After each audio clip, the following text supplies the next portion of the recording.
దీపారాధన వెలిగించాం. నిన్న వెలిగిస్తే ఏమైంది, నూనె ఇలా మిగిలిపోయింది. చాలామంది ఈ నూనెలు ఏం చేస్తారంటే మిగిలిపోయినటువంటి నూనెని మళ్ళీ సాయంత్రం దీపారాధనలో తర్వాత రోజు చేసే దాంట్లోనో పోసేసి వెలిగిస్తారు. అలా ఒకసారి దీపారాధనకి వెలిగించిన దాన్ని మళ్ళీ తర్వాత రోజు వెలిగించకూడదు.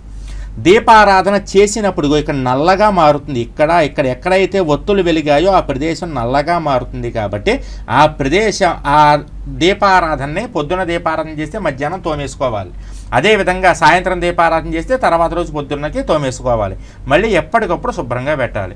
అదేవిధంగా ఈ గంధం బొట్లు ఏవైతే మనం పెట్టామో వీటన్నింటినీ కూడా శుభ్రంగా ఎప్పటికప్పుడు తుడిచేసుకోవాలి. అదేవిధంగా దీపారాధన చేసేటప్పుడు చాలామంది కడిగేసి అలా పెట్టేసి అందులోనే నూనె వేసేసి ఇలా ఒకసారి విదిలించేసి నూనె వేసి దీపం వెలిగిస్తారు. ఆ ఒత్తి చిటపటలాడుతూ ఉంటుంది తడి తగిలి. అలా దీపారాధన చేయడం వల్ల మీకు దీపారాధన ఫలితం ఉండదు. చాలామంది ఏం చేస్తారంటే మన ఇటు కూర్చుంటే ఈ దీపారాధన ఇలా పెట్టేస్తారు. అదేవిధంగా ఈ దీపారాధన ఇటు పెట్టేస్తారంటే మన వైపు పెట్టేసుకుంటారు అన్నమాట. దీపం వెలిగించేసి మన వైపు పెట్టేసుకుంటారు. అలా ఉండాలని. అలా దీపారాధన చేస్తే కనుక మీకు మనకి వెలిగించుకున్నటువంటి దీపానికి ఫలితం ఉండదు.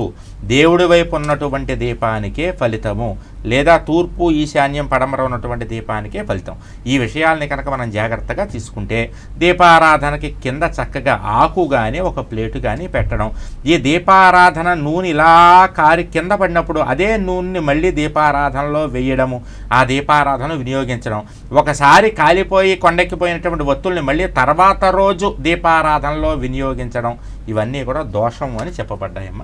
అదేవిధంగా దీపారాధన చేశాక ఒక పుష్పం కానీ 2 అక్షతలు కానీ ఖచ్చితంగా వేయాలి. అలా చేస్తేనే మనకి మంచి ఫలితం అనేటటువంటిది కలగడానికి అవకాశం ఉంటుంది.